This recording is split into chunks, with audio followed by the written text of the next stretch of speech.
बच्चों, welcome to my channel curio mind by Nidhi from curiosity to clarity. तो students, मैंने आपसे एक क्वेश्चन पूछा था जब हम ग्रेविटेशनल फोर्स कर रहे थे। Do all the objects are pulled by the same force from the earth? क्या सेम फोर्स लगती है हर एक ऑब्जेक्ट के ऊपर? अगर हम उनको फ्रीली हम छोड़ दें तो क्या सेम फोर्स लगेगी? तो आज हम उसी का आंसर ढूंढने वाले हैं, ठीक है। तो आज की क्लास हमारी शुरू होगी। सबसे पहले हम डिफ्रेंशिएट करेंगे। जैसे अगर मैं बोलती हूँ कि मैं सपोजिंगली कोई भी XYZ पर्सन है, उसका वेट अगर मैं बोल रही हूँ 20 kg है, तो am I right in saying so कि इसका वेट 20 kg है? kg means kilogram. तो ये क्या वेट जो मैंने बोला है, तो ये क्या मास है या वेट है? मास वेट में क्या डिफरेंस है? तो आज इन सारी क्वेरीज को हम सॉल्व करेंगे, ठीक है। तो स्टार्ट करते हैं कि मास और वेट में एक्चुअली डिफरेंस क्या है। स्टार्ट करते हैं, ठीक है। Mass is nothing but the amount of matter contained in an object. मतलब कितना मैटर है किसी भी ऑब्जेक्ट में, that is actually the mass of the body. Quantity of matter which is in the object, ठीक है। कितना मैटर है, that is the mass of the body. The SI unit to express the mass is kilogram. How do we write down kilogram? K small, G small. Then अब आज आप एक अपनी science dictionary में एक और न्यू वर्ड ऐड कर लीजिए. Rather two words. There are two types of quantities. That is scalar quantity and vector quantity. नया वर्ड है, नई चीज़ है, स्केलर और वेक्टर क्वांटिटी.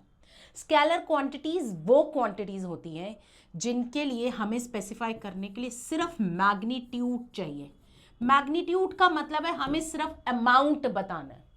अगर मैं बोल रही हूँ किसी का मास 2 किलोग्राम है, तो बस मुझे अमाउंट बताना है और मुझे क्या नहीं चाहिए, इसमें सिर्फ मैग्नीट्यूड की ज़रूरत है. But no direction is required. इसमें डायरेक्शन बताने की ज़रूरत नहीं है. मास 2 किलोग्राम है तो 2 किलोग्राम है. किसी का मास 40 किलोग्राम है तो 40 किलोग्राम है. तो हम इसमें मास थोड़ा, उसमें डायरेक्शन थोड़ा बताएंगे 40 kilogram mass in that direction, तो ये नहीं बताएंगे. So scalar quantity means those quantities which have magnitude but we don't need to specify the direction to explain that quantity, ठीक है. तो हमारा जो मास है ना, ये जो मास है ये स्केलर क्वांटिटी है. स्केलर क्वांटिटी का मतलब क्या है? It has just got magnitude but no direction. But कुछ ऐसी क्वांटिटीज होती हैं जिसमें हमें मैग्नीट्यूड और डायरेक्शन दोनों ही स्पेसिफाई करना जरूरी है. अदरवाइज ये क्वांटिटी, ये एक्सप्लेनेशन इनकम्प्लीट है. और आप इस चैप्टर में उस क्वांटिटी के बारे में ऑलरेडी पढ़ चुके हैं जब हमारे स्टार्टिंग ऑफ द चैप्टर है. गेस करिए वो कौन सी क्वांटिटी है जिसमें बोथ मैग्नीट्यूड भी है और डायरेक्शन भी है? Yes, that is the force. So force is a quantity which has got magnitude and direction. मतलब अगर मैंने force अप्लाई की है, force की यूनिट याद है ना, न्यूटन्स, तो अगर मैंने 30 न्यूटन्स फोर्स अप्लाई की तो कौन सी डायरेक्शन में अप्लाई किया है? We need to specify the direction also. So we have got two quantities, scalar quantity, vector quantity. Scalar means only magnitude is sufficient to explain that quantity, and vector means you need to specify both magnitude and direction. So you can see that mass is a scalar quantity, means we require only magnitude. Clear? यहाँ तक clear हो गया? Next, mass of the body is constant. हम कहीं भी चले जाए, कोई भी ऑब्जेक्ट XYZ, अगेन कोई भी ऑब्जेक्ट है, बॉल है, बॉटल है, आप कहीं भी चले जाओ, उसका मास हमेशा कांस्टेंट रहता है. कांस्टेंट मतलब सेम रहता है. अगर मेरा मास यहाँ पर से 50 kg है, तो मेरा मास किसी भी प्लैनेट में कहीं भी चली जाऊं, मेरा मास 50 kg ही रहेगा. Mass is always constant. So mass of the body is constant and it does not change. अगर किसी बॉडी का 5 kg मास है तो आप इसको कहीं भी लेके जाओ, कहीं भी मून पे, प्लैनेट पे, तो मास will always remains the same. And now last thing, mass of the body cannot be zero. Mass, amount of matter contained in a body can never be zero. क्या कभी जीरो हो सकता है मास? क्या amount of matter contained in a body can be zero? Not at all possible. मेरी बात समझे? तो मास is the amount of matter. हम इसको किस यूनिट में एक्सप्रेस करेंगे?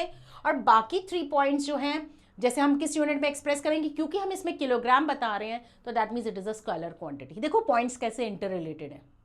और मास हमेशा कांस्टेंट रहेगा and it can be never be zero. That is all about mass. ठीक है, क्लियर हो गया यहां तक। अब आगे बढ़ते हैं। आगे है हमारे पास, अब हम मास और वेट को डिफरेंशिएट कर रहे हैं। तो व्हाट इज वेट? अगर ये मास था तो वेट क्या है? बड़े ध्यान से देखिएगा। The weight is a force. What is the weight? The weight is a force with which earth pulls the object towards itself। किस फोर्स से कोई ऑब्जेक्ट जो है अर्थ की तरफ पुल होगा? तो कितना, कैसे पुल होगा, किसके ऊपर डिपेंड करेगा? ये डिपेंड करेगा टू फैक्टर्स के ऊपर। क्या क्या फैक्टर्स हैं मैंने लिखे भी हैं बट यहां पर बता देती हूं। एक डिपेंड करेगा कि उस बॉडी का मास कितना है, कम है ज्यादा है, इसके ऊपर डिपेंड करेगा। और दूसरा फैक्टर एक और, थर्ड, आज की साइंस डिक्शनरी में एक और वर्ड है, that is acceleration due to gravity. Acceleration due to gravity, जिसको हम स्मॉल जी से भी स्पेसिफाई करेंगे। एक्सेलरेशन अभी आप अपने लेवल पे बस इतना समझिए कि how fast the speed of an object changes is the acceleration due to gravity. मतलब अगर मैं किसी ऑब्जेक्ट को मैं यहां से थ्रो कर रही हूं तो उसकी स्पीड इंक्रीज होगी क्योंकि उसको ग्रेविटी खींच रही है, तो हम कहेंगे एक्सेलरेशन इंक्रीजेस। स्पीड चेंज तो एक्सेलरेशन इंक्रीजेस। अगर मैं इस ऑब्जेक्ट को ऐसे थ्रो करूं तो अगेंस्ट द ग्रेविटी थ्रो कर रही हूं तो क्या हुआ? स्पीड डिक्रीजेस, अगेन हम कहेंगे एक्सेलरेशन चेंजेस। ठीक है ना? तो एक्सेलरेशन ड्यू टू ग्रेविटी मतलब स्पीड का चेंज होना, किसकी वजह से? Because of gravity. नीचे थ्रो करेंगे तो इंक्रीज है, ऊपर थ्रो करेंगे तो डिक्रीज है। So that is known as acceleration due to gravity. So the weight actually the force, किस फोर्स से कोई ऑब्जेक्ट अर्थ की तरफ पुल हो रहा है, तो क्या किसके ऊपर डिपेंड करेगा? कितना मास है, और किसके ऊपर डिपेंड करेगा कि क्या है उसकी acceleration due to gravity, how strong the earth gravity is pulling that object. ठीक है, अब कैलकुलेटेड वैल्यू है जी की 9.8 मीटर पर सेकेंड स्क्वायर। हम इसको फॉर आवर कन्वीनियंस, कई लोग इसको 10 मीटर पर सेकेंड स्क्वायर भी साइंटिस्ट कहते हैं, हम ले सकते हैं, बट यूजुअली हम ये वैल्यू यूज करते हैं 9.8 मीटर पर सेकेंड स्क्वायर। अभी तक सिर्फ हम ये पढ़ रहे हैं वेट क्या है, फोर्स है जिस फोर्स से अर्थ ऑब्जेक्ट को पुल कर रही है। ठीक है, और वेट क्या है, मतलब कि वेट किस फोर्स से पुल कर रही है, मतलब वो डिसाइड क्या करेगा? एक तो उसका मैटर क्या है, मतलब मास कितना है, और दूसरा कितनी जोर से अर्थ पुल करेगी। तो उसकी वैल्यू क्या है? 9.8 मीटर पर second square. So this is about wait. अब वेट एक फोर्स है, और फोर्स की यूनिट क्या होती है? अगर हम स्पेलिंग में लिखें तो स्मॉल से लिखते हैं, न्यूटन्स, है ना? N should be small, but अगर यूनिट लिख रहे हैं तो कैपिटल एन। तो जो फोर्स की यूनिट है वो ही वेट की यूनिट है। तो पहली बात हमने बोली थी मास में, mass is the amount of matter contain in an object. Weight में क्या बोल रहे हैं? Force with which that matter is pulled towards the earth. Weight जो मास की यूनिट है सिर्फ किलोग्राम है, इसकी यूनिट क्या है? क्या है इसकी यूनिट? न्यूटन। इसमें डायरेक्शन की स्पेसिफिकेशन नहीं है, that means it is a scalar quantity, but since it has both magnitude and direction. क्यों मैग्नीट्यूड एंड डायरेक्शन? मतलब किस तरफ ग्रेविटी पुल, मतलब इसको खींच रही है। अगर मतलब ऑब्जेक्ट को हमने थ्रो किया, अगर हमने ऐसे थ्रो किया है तो हमेशा क्या आ जाएगा? ग्रेविटी किस डायरेक्शन में खींच रही है ऑब्जेक्ट को? हमेशा to in the downward direction. तो डायरेक्शन इज स्पेसिफाइड ना, डायरेक्शन इंपॉर्टेंट है ना। हमेशा ग्रेविटी किस डायरेक्शन में खींच रही है ऑब्जेक्ट को? इन द डाउनवर्ड डायरेक्शन। तो हमें डायरेक्शन स्पेसिफाई करना जरूरी है। So that means weight is a vector quantity. Weight is a vector quantity. ठीक है, दूसरी बात, इसकी यूनिट क्या रहेगी? न्यूटन। ये तो हमने बता दिया। अब एक एग्जांपल लेके मैंने यहां पर कर दिया था, अगर हमारा मास 2 किलोग्राम है तो हमारा वेट कितना होगा? Actually this is the weight of the body. तो हम जो 2 किलोग्राम 3 किलोग्राम वो एक्चुअली हमारा मास है, और अगर हम वेट देखें तो it is multiplied by 9.8, then you get the weight of the body. ठीक है, इज इट क्लियर? अब आगे बढ़े। नेक्स्ट इज, हमने कहा था mass does not change from place to place, but weight of that body changes from place to place. Why? Because it depends upon gravity. Different planets पे different gravity acceleration due to gravity produce होगी। क्यों? क्योंकि ये depend करेगी mass of that planet. Gravity depend करेगी mass of the planet, object के ऊपर, मास के ऊपर नहीं डिपेंड करेगी। ये डिपेंड करेगी कौन ऑब्जेक्ट उसे खींच रहा है। अगर मून खींच रहा है, कोई और प्लैनेट खींच रहा है, तो उसके ऊपर, मास के ऊपर डिपेंड करेगी एक्सेलरेशन ड्यू टू ग्रेविटी। ठीक है, तो अब अगर देखें तो मून की जो एक्सेलरेशन ड्यू टू ग्रेविटी है, मून के ऊपर जो ग्रेविटी है, इट इज 1.6 मीटर पर सेकेंड स्क्वायर। ये यूनिट है, ये आपको याद करनी पड़ेगी। ठीक है, ये है मून की ग्रेविटी। बट अर्थ के ऊपर दिस इज अबाउट 9 मीटर पर सेकेंड स्क्वायर। और ये किसके ऊपर डिपेंड करेगा? ये डिपेंड करेगी मास ऑफ द मून। और ये किसके ऊपर डिपेंड करेगा? मास ऑफ द अर्थ, उसी के ऊपर डिपेंडेंट है। इसकी वजह से ये वेरिएशन है, क्योंकि mass of the moon is, अगर मैं बात करूं मास ऑफ द मून की, इज अबाउट 7 × 10⁻22 न्यूटन्स। ठीक है ना?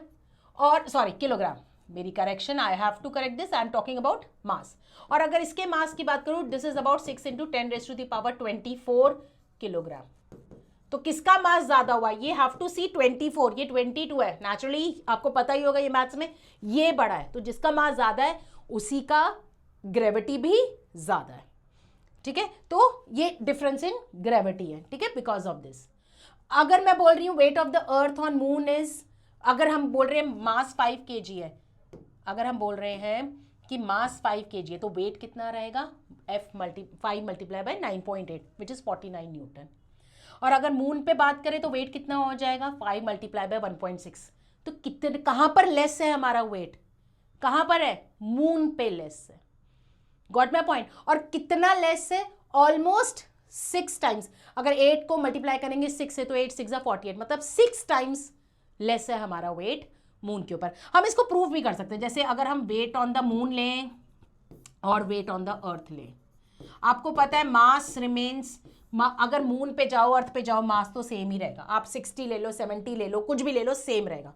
बस किसका डिफरेंस आ रहा है? किसका डिफरेंस आ रहा है? हमारी ग्रेविटी का। तो अगर ये तो कैंसिल हो गए, अगर ये 60 होगा, 70 होगा, ये तो कैंसिल ही है। तो क्या बच गया? 1/6। सो that means weight of the object on the moon is 1/6 the weight of the object on the earth, 1/6। Agree करते हो कि नहीं करते हो? हाँ कि ना? आप देख ही सकते हो, अगर मैं इसको 8 को 6 टाइम्स मल्टीप्लाई करूंगी, तब जाके मैं वेट ऑफ द अर्थ से मैच कर पाऊंगी। यहीं पर देख लो, यहाँ पर 1/6 ऑफ अर्थ है, मतलब अर्थ के वेट को अगर मैं 6 से डिवाइड करूंगी, तब मेरा weight of the object on the moon आएगा। Is it clear? Weight of the object can be 0. Why? Mass can never be 0, but gravity, acceleration due to gravity can be 0 in between the planets, where there is no gravitational force. वहां पर हमारा क्या हो सकता है? Gravity can be 0. Why? Because W is equal to M into G. M तो है हमारा, let us say 60 है, but gravity वहां पर ऑलमोस्ट क्या हो जाएगी? 0। तो हम लोग जो एस्ट्रोनॉट्स जो ऊपर जाते हैं, they feel weightless. They feel weightless. That is the reason they feel weightless. क्योंकि वहां पर क्या है? ग्रेविटी क्या है? 0 है। Got my point? Can you correlate now? So first thing, mass is the amount of matter. Weight is the force. That is measured in kilogram. That is measured in newtons. That is a scalar quantity, क्योंकि सिर्फ measured जो कर रहे हैं वो सिर्फ magnitude बताएगा, पर वेट में हमारे को डायरेक्शन भी चाहिए, क्योंकि हमेशा जो किस डायरेक्शन में अर्थ पुल कर रही है, always in a downward direction, तो हमें डायरेक्शन स्पेसिफाई करना जरूरी है। मास कहीं भी 0 नहीं होगा, but weight can be 0 because acceleration due to gravity in outer space can be 0। Mass नहीं 0, ग्रेविटी 0 है, तभी हमारा वेट जो है 0 आ जाएगा। तो सो दिस मतलब हम जो astronauts they feel weightless. Mass is not constant because it varies on different planets. जैसे आपने देखा मून पे और इसमें 1/6 का डिफरेंस है। अगर मैं मेरा मास यहाँ पर मास अगर मेरा सपोजिंगली 60 kg है यहाँ पर अर्थ पे मास, तो मेरा मून पे मास कितना होगा? कितना चेंज हो जाएगा मेरा मून पे mass? No, it will be 60 kg only. But अगर मैं बात करूँ मेरा वेट क्या रहेगा, तो वेट विल बी चेंज। तो 60 × 9.8 ऑन द अर्थ और प्लैनेट पे क्या हो जाएगा 60 मून पे क्या हो जाएगा 60 मल्टीप्लाई बाय 1.62 मीटर पर सेकेंड स्क्वायर, तो चेंजेस आ जाएंगे। Is it clear? I hope it is clear to everyone. अब आगे बढ़ते हैं। Next so this is a picture. देखो अब इस पिक्चर में वेरी मच क्लियर और भी क्लैरिटी आ जाएगी। अगर मास तो हम कहीं भी चले जाएं सेम रहेगा, बट अगर 60 kg मास है तो हमारा वेट अर्थ पे 588 है और मून पे सिर्फ 97.8 है। समझ गए? तो कैसे है, अगर इसको ऑलमोस्ट 6 से मल्टीप्लाई करेंगे तो ये आ जाएगा, या इसको 6 से डिवाइड करेंगे तो ये आ जाएगा। तो द डिफरेंस इज 1/6। ठीक है? Is it clear? Now next thing, differences between mass and weight. We know that amount of matter, force with which the earth pulls the object towards itself, ठीक है ना, it is constant, it is not constant, इसका unit क्या है। अच्छा, ये वाला point अभी तक हमने नहीं किया है, ये अभी हम डिस्कस कर रहे हैं। And it does not depends upon gravity, that depends upon gravity, क्योंकि मास तो सेम ही रहेगा, तो ग्रेविटी डिफरेंस से मास और वेट जो है डिफरेंट हो जाता है। ठीक है? It is a scalar quantity and it is a vector quantity because it has got direction. ठीक है? अच्छे से ये डिफरेंसेस कर लो, ये गारंटी ही आएंगे। ठीक है? चलो अब आगे बढ़ते हैं। अब हमारा है एक्टिविटी टाइम। अब मैं आपको शो करने वाली हूं ये spring balance. Spring balance is a device which is used to measure the force acting on an object. It is used to measure the weight of the object. तो हम ये डिस्कस करने वाले हैं। तो मैं इसमें ऐसे ही बता दूं, ये तो हमारा सस्पेंशन रिंग है, ये पॉइंटर है, ये स्केल है। स्केल का मतलब क्या है, जब भी कोई इक्वल पार्ट्स में डिवाइडेड होता है तो उसको स्केल कहते हैं। मैं भी इसको और अच्छे से एक्सप्लेन करूंगी। This is a hook. अच्छा, मेरे को सिर्फ इसमें ये बताना है कि यहाँ पर 2 स्केल्स दिए हुए हैं, एक न्यूटन स्केल, एक ग्राम इज मास स्केल। तो मास स्केल और ग्राम्स न्यूटन स्केल दोनों स्केल देने का मतलब क्या है, क्योंकि we are more familiar with the mass scale, है ना। तो जो क्योंकि फेमिलराइज इससे ज़्यादा है तो हमने मास स्केल भी दे दिया ताकि लोगों को कन्वीनियंस रहे, ये एक रीज़न है। ठीक है? बट कई जो स्प्रिंग बैलेंस होते हैं उनमें सिर्फ ग्राम स्केल ही होता है, बट एक्चुअली वो वेट ही मेजर करते हैं। बट इंटरनल कैलकुलेशन ऐसा होता है कि जो हमारा मास आता है उसको जो हमारा वेट आता है, हम एक्चुअली वेट ही मेजर कर रहे हैं, पर जो वेट आता है इंटरनली इस तरीके से कैलिब्रेटेड होता है कि वो डिवाइडेड बाय 9.8 करके हमें मास दे देता है। जैसे कि अगर अभी हमने एक एग्जांपल मैं यहीं पर एक शो करती हूँ आपको कि कैसे देता होगा, कैसे मास और वेट रिलेटेड है, इसको मैं बताती हूँ। जैसे कि अगर मेरा यहाँ पर मैं अभी आपको दिखाती हूँ, सी हेयर वेट इज, अगर हमारा मास दिस इज 5 किलोग्राम, ठीक है, तो वेट कितना हो जाएगा, mass into g, I am talking about on earth, so 5 into 9.8, what do you get, 49 newton. ठीक है? ये तो है वेट, पर इंटरनल कैलकुलेशंस में क्या होगा, स्प्रिंग बैलेंस के इंटरनल कैलकुलेशन में क्या होगा, हमारे को वेट दिया हुआ है। व्हाट इज वेट, हमारा वेट आता है 49 न्यूटन, पर हमें क्या निकालना है, मास। मास कैसे निकाल सकते हैं, इस फॉर्मूला से, W is equal to M into G. तो इंटरनली कैसे कैलिब्रेटेड है, ये M वहीं पर रह जाएगा और G नीचे चला जाएगा। So what do you get, mass. तो हम क्या करेंगे, वेट हमारा है 49 और ग्रेविटी कितनी है 9.8, so you get almost 5 kilogram as a mass. You can check also. तो this is how they are calibrated, internal calculations होता है। हमारी जो वेइंग मशीन होती है ना, वेइंग मशीन, जिसपे हम क्या कहते हैं, हम कहते हैं एक्चुअली हमारा वेट जो है 60 kg है, 40 kg है, 50 kg है, वो एक्चुअली हमारा मास है। हमारी जो वेइंग मशीन है वो दिखा रही है, एक्चुअली वो कैलकुलेट तो करती है weight, physically it is calculating the weight only, but internal calibration ऐसा है कि जो हमारा वेट आएगा वो डिवाइडेड बाय 9.8 करके हमें वैल्यू शो करेगा, तो हमारा क्या आ जाएगा, मास आ जाएगा। Have you understood this? Weighing machine कई जो हमारे स्प्रिंग बैलेंसेस होते हैं उनमें भी मास होता है, जैसे मैंने तुम्हें बताया। तो उन सब में क्या हो रहा है, वेट ही मेजर हो रहा है, बट इंटरनल कैलिब्रेशन ऐसे है कि weight is equal to M into G, तो M यहीं पर रह गया, W by G, and you get the mass of the body. I hope it is understood. ठीक है, चलें अब आगे।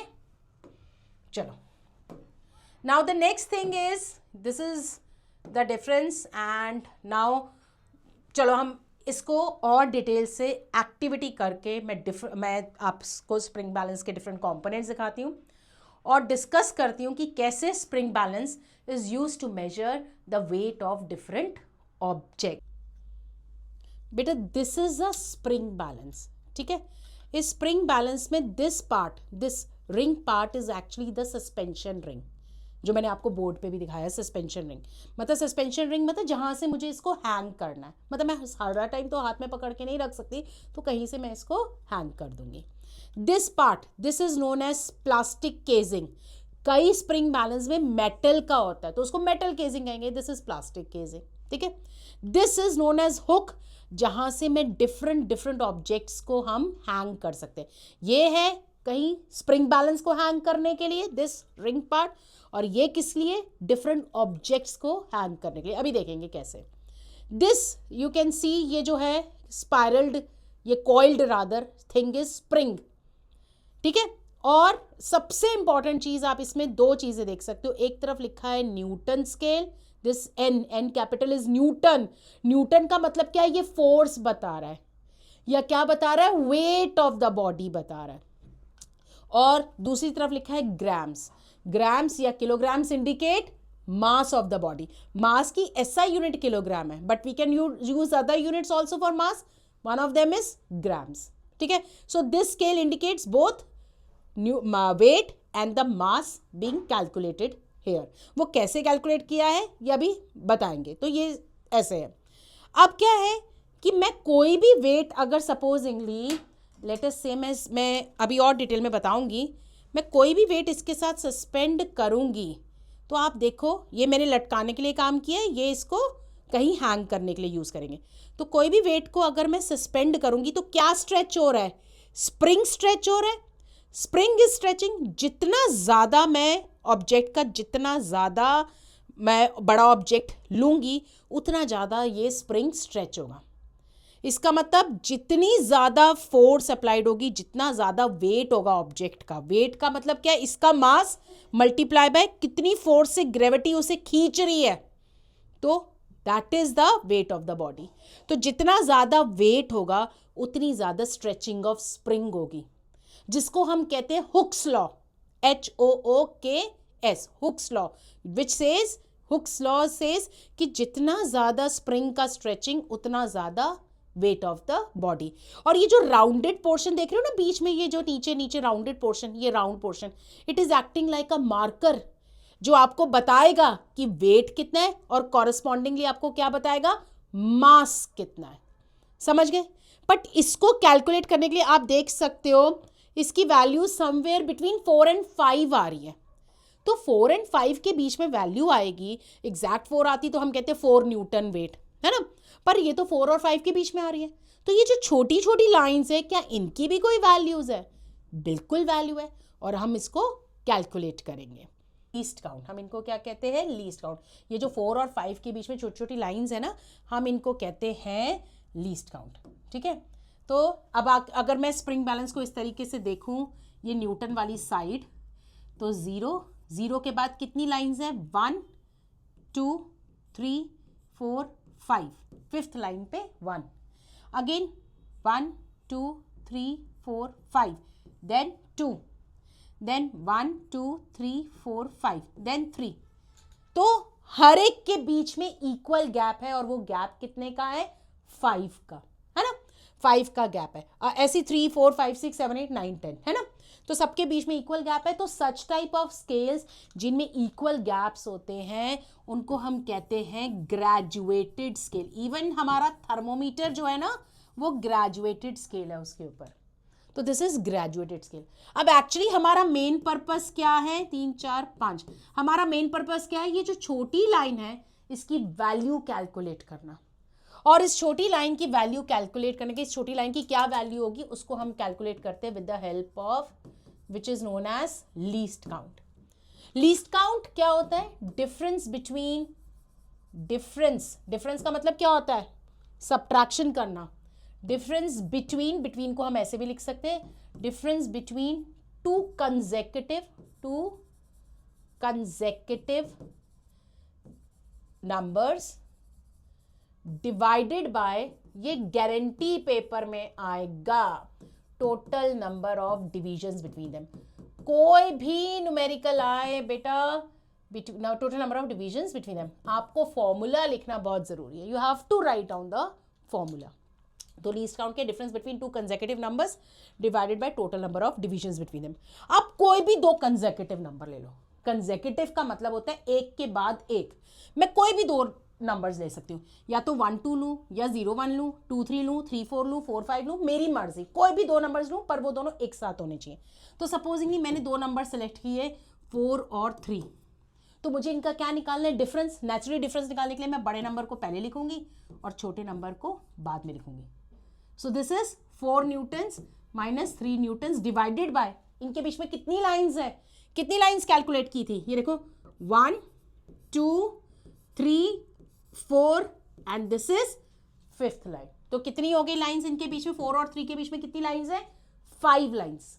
सो what is the answer? 1/5 and this comes out to be 0.2 newton. 1/5 को डिवाइड करना आता है ना, तो what is the answer? 0.5 newton. तो इसका मतलब कोई भी लाइन, पूरी लाइन में हर एक छोटे, ये जो छोटी छोटी लाइन है, ये छोटी छोटी लाइन है, इन सबका मतलब 0.2 है। अगर मेरा स्केल यहां पर आ जाता है तो इसका मतलब ये वेट कितना है? 3.2 न्यूटन। अगर यहां आ जाता है तो 3.4 न्यूटन, यहां आ जाता है तो 3.6 न्यूटन, यहां एक और लाइन मिस हो गई 3.8 Newton, and ultimately will get 4 Newton. तो हर एक लाइन की वैल्यू क्या है? 0.2। सिमिलरली अगर 2 से 3 में जाना है 2.2 2.4 2.6 2.8 एंड दिस इज 3। तो हर एक लाइन की क्या वैल्यू है? 0.2 न्यूटन। अब इस लीस्ट काउंट को यूज करके हम कोई भी वेट मेजर कर सकते हैं और कॉरस्पॉन्डिंगली मास भी कैलकुलेट कर सकते हैं। आप मास का भी लीस्ट काउंट निकाल सकते हो। अब इसमें अगर मैं मास की बात करूं, ये ग्राम्स में दिया हुआ है, तो अगर मैं 100 200 300 इन सब के बीच में इक्वल गैप्स है, तो अगर मैं मास के बीच में करूं तो 200 माइनस 100 डिवाइडेड बाय 5, तो what it comes out to be 100/5। तो कितना आएगा? 20 ग्राम्स, है ना। तो हर एक छोटी लाइन की वैल्यू क्या है? क्या है? 20, 120 140 160 180 एंड देन 2 ग्राम्स। समझ में आई? तो हम ये लीस्ट काउंट हमने मास साइड मास स्केल का भी निकाल सकते हैं हम, और this we have calculated for newton scale. Newton scale हमें क्या बताएगा? क्या बताएगा? जब मैंने इसको सस्पेंड किया, इसको लटकाया, तो इसका मास कितना है मल्टीप्लाई बाय कितनी ग्रेविटी इसके ऊपर एक्ट कर रही है। तो अगर इसका वेट सपोजिंगली, अगर इसका मेरे पास वेट आता है 4 न्यूटन, तो दैट मीन्स इट इज, कैसे पता चला हमें? मास मल्टीप्लाई बाय ग्रेविटी। मेरी बात समझ में आ रही है? तो चलो पहले इसका वेट देख लो कितना आएगा। ये देखो इसका पॉइंटर कहाँ पर इंडिकेट कर रहा है?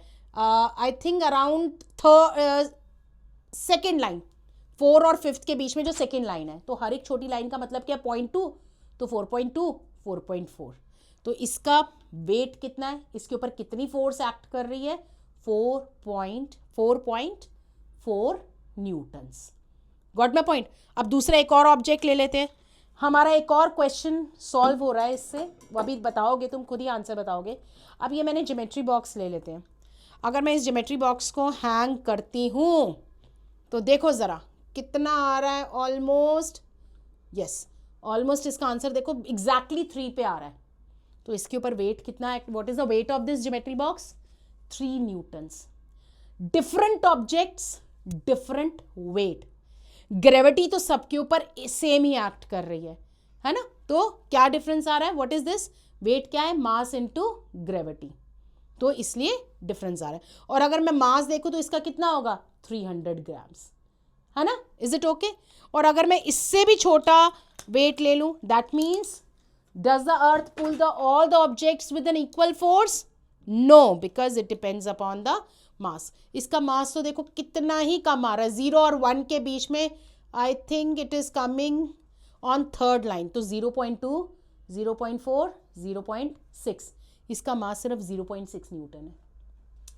तो earth pulls the object with different force, because this this depends upon the mass of the object. Is it okay? चलो अब आगे बढ़ते हैं. So this spring balance, coming back to my slides again. तो spring balance is use to indicate, हमें उससे weight भी पता चल सकता है, that means the force acting on an object, और हमें क्या पता चल जाता है, मास ऑल्सो. तो एक्चुअली हमने इसमें क्यों लिया है, ये एक्टिविटी मैंने आपको बता दी है. वैसे लीस्ट काउंट क्या होता है, लीस्ट काउंट आप यहाँ से भी देख सकते हैं, difference between two consecutive readings और number divided by total number of divisions in between them. तो ये जो लीस्ट काउंट है हमें स्मॉलेस्ट वेट बताता है. स्मॉलेस्ट वेट मतलब जो स्मॉलेस्ट लाइन की वैल्यू है वो बताता है. और ये हमने एक्टिविटी करी और हमने क्या देखा, the readings of spring balance is different for two objects, which means that the weight of different object is different. ये भी हमने. अब हम mass of an object indirectly measure कर सकते हैं. अभी मैंने बता दिया कैसे मेजर कर सकते हैं. अगर हमें वेट पता है तो हम उससे मास निकाल सकते हैं, है ना. अभी बताया मैंने कैसे निकाल सकते हैं. एक और चीज इसमें ऐड ऑन करना चाहती हूं, हम स्प्रिंग बैलेंस, हम मास कैलकुलेट करने का तरीका क्या है, indirectly measuring the weight. By using the weight we can indirectly calculate the mass of the body. अभी मैंने बताया कैसे इंटरनल कैलिब्रेशन होती है. और हम ये यूज भी क्यों कर रहे हैं, क्योंकि अर्थ पे at equator, at poles, the force of gravity, the difference in the force of gravity is very small. तो हमारा अर्थ पे हर जगह जो एक्सेलरेशन ड्यू टू ग्रेविटी है that is consider to be, since the difference is very small, हम लोग 9.8 metre पर सेकेंड स्क्वायर ही लेते हैं. ठीक है. तो इसका मतलब हम ये कह सकते हैं हमने क्यों यूज किया, हमारा कोई इंटरनल कैलिब्रेशन क्यों किया. इंटरनली वो कैलिब्रेशन इस तरीके से था कि G is equal to 9.8 metre पर सेकेंड स्क्वायर. पर अगर आप कहो ये स्प्रिंग बैलेंस लेके मैं मून पे चली जाऊं और वेट मेजर करूं, नहीं हो पाएगा उसमें, क्योंकि उसके अंदर हमने G कितना लिया हुआ है यहाँ के अर्थ के हिसाब से 9.8 मीटर पर सेकेंड स्क्वायर. अगर हमें वहाँ के लिए स्प्रिंग बैलेंस यूज करना है तो हमें G को कितना लेना पड़ेगा, 1.63 मीटर पर सेकेंड स्क्वायर. अगर हम जुपिटर पे जा रहे हैं तो हमें उस तरीके से कैलिब्रेशन करना पड़ेगा. तो जो हमारा स्प्रिंग बैलेंस डिजाइंड है, it is use to measure the weight and the mass on the earth only. Weight तो हमें पता ही चल रहा है, मास कैसे चल रहा है, by the internal calibration, by the internal calculation divided by 9.8 metre पर सेकेंड स्क्वायर. ठीक है. अच्छा, इसमें ये बता रहे हैं कि weight is directly proportional to mass. कैसे प्रोपोर्शनल है, अगर मैं बोल रही हूँ मास इज 2 किलोग्राम, तो what will be the weight is equal to 2 into, मैं कन्वीनियंस के लिए 10 मीटर पर सेकेंड स्क्वायर ले रही हूँ ताकि मेरा कैलकुलेशन जल्दी हो जाए, 20 न्यूटन्स. ठीक है. अगर मेरा मास 4 kg है तो मेरा वेट कितना हो जाएगा, 4 इंटू 10 मीटर पर second square which is equal to 40 newtons. तो ऑलमोस्ट डबल हो गया वेट. अगर हमारा मास डबल हो रहा है, क्योंकि ग्रेविटी तो सेम है, अगर हमारा मास डबल हो रहा है तो हमारा वेट भी डबल हो रहा है. So that means weight is directly proportional to mass, क्योंकि ग्रेविटी तो सब जगह सेम है. समझ में आ रही है. सो दैट इज वाई मैंने तुम्हें बोला कि इस तरीके से कैलिब्रेशन है कि मास हम लोग जो हमारी ग्रेविटी है उससे इंटरनली डिवाइड कर रहे हैं हर जगह. वहां पर G की वैल्यू सिर्फ 9.8 मीटर पर सेकेंड स्क्वायर ले रहे हैं. सिर्फ डिफरेंस किसका आ रहा है, मास का. जितना मास बढ़ेगा उतना वेट बढ़ेगा. So that is why we are saying that weight is directly proportional to mass. और दूसरा वे क्या है मास कैलकुलेट करने का, is by using beam balance. जो तराजू होता है ना, उससे भी हम लोग अपना मास कैलकुलेट करते हैं. हम कहते हैं ना 2 किलो प्याज दे दे, 2 किलो पोटैटोज दे दे, 2 kg टोमेटोज दे दे, तो वो हम तो मास की बात कर रहे हैं. तो वो कैसे मास बात कर रहे हैं, एक बात याद रखिए, जब भी चीज़ को सस्पेंड किया है, लटकाया है, तो उस पर उसका मास ऑफ द मैटर है ना, मैटर का मास है, और किस फोर्स से अर्थ उसको पुल कर रही है. तो we already talking about weight of the body. तो तराजू में भी हमने लटकाया है ऑब्जेक्ट को, है ना. ये जो बैलेंसेस हैं, ये जो पैन्स हैं, इनको लटकाए हुए, तो हमारे लिए तो ये वेट मेजर कर रहे हैं, बट एक्चुअली ये हमें मास दे रहे हैं. जब भी कोई चीज़ फ्रीली सस्पेंडेड होती है ना, तो वो यूजुअली वो हमेशा वेट देती है. वो तो इंटरनल कैलकुलेशन है स्प्रिंग बैलेंस के अंदर कि वो हमें मास भी बता रही है. तो इस केस में कैसे हमें ये जो हमारा बीम बैलेंस है, ये कैसे हमें मास देता है, लेट अस सी. अगर सपोजिंगली इस तरफ मैंने रखे पोटैटोज और इस तरफ मैंने लिखे स्टैंडर्ड मासेस, जो स्टैंडर्ड मासेस जिसे हम कंपेयर करते हैं 1 kg का, 2 kg का, जो वेज नहीं होते, वेट्स नहीं होते, वो जो हम यूज़ करते हैं उसको यूज़ किया है, ठीक है। तो अगर मैं क्या कह चाहती हूँ, मैं चाहती हूँ 2 kg पोटैटो दे दो, तो भैया क्या करता है 2 kg पोटैटो के लिए क्या करेगा, एक तरफ 2 kg का वो रख देगा, स्टैंडर्ड मास रख देगा जिससे कंपेयर करना है, और दूसरी तरफ पोटैटोज डालता रहेगा। और कब तक डालता है पोटैटो, जब तक क्या ना हो जाए, इक्वलाइज ना हो जाए, सेम बैलेंस ना हो जाए। ऐसे ही करता है ना। तो कहता हो गया भाई 2 किलो पोटैटो आप ले लो। तो ये कैसे किया उसने, एक्चुअली जब उसने बैलेंस किया ऑन बैलेंसिंग, तो हम इस तरफ क्या है हमारा, इस तरफ हमने क्या लिया था पोटैटोज, तो हमारा वेट क्या हो गया, एक मिनट, तो जो हमारा ऑब्जेक्ट था, ऑब्जेक्ट का वेट, एक मिनट, तो हमारा actually wait of the object और वेट ऑफ द स्टैंडर्ड मास वो क्या थे, इक्वल हो गए। हमने कहा ना अब तुम ले सकते हो, मतलब ये इसके बराबर है ना, स्टैंडर्ड मास लिया उसके बराबर हमारा वेट आ गया। तो इसका मतलब वेट का मतलब क्या होता है, एम, मास किसका होगा, ऑब्जेक्ट का, और ग्रेविटी तो आपको पता ही है अर्थ पे कितनी होती है, 9.8 मीटर पर सेकेंड स्क्वायर। और इधर क्या, वेट ऑफ स्टैंडर्ड मासेस का मतलब क्या है, mass standard masses multiply by gravity, है कि नहीं। ये ग्रेविटी दोनों तरफ सेम है, दोनों की सेम वैल्यू है, so they will cancel out each other. इसका मतलब हमें क्या मिल रहा है, by using this beam balance we are actually getting the mass of the body only. तो अगर हमने 2 kg पोटैटोज लिए तो हमें 2 kg पोटैटोज कैसे, actually this beam balance is showing the mass of the body, because दोनों को same force से ग्रेविटी खींच रही है, तो that is cancelling out each other. तो हमें क्या मिल रहा है, मास। तो इसका मतलब mass of the body can be calculated 2 ways. एक है हमारा स्प्रिंग बैलेंस से इनडायरेक्टली कैसे, पता वेट चल रहा है, पर इंटरनल कैलकुलेशन से 9.8 से डिवाइड करके हमें मास पता चल गया, ठीक है। और दूसरा by using a beam balance को यूज किया and we can get this. So you can see mass of the object into gravity, they are equal, so they cancel out, and this is how beam balance measure the mass of the body by comparison, and it is very important to note, it is independent of gravity, it has nothing to be done with the gravity.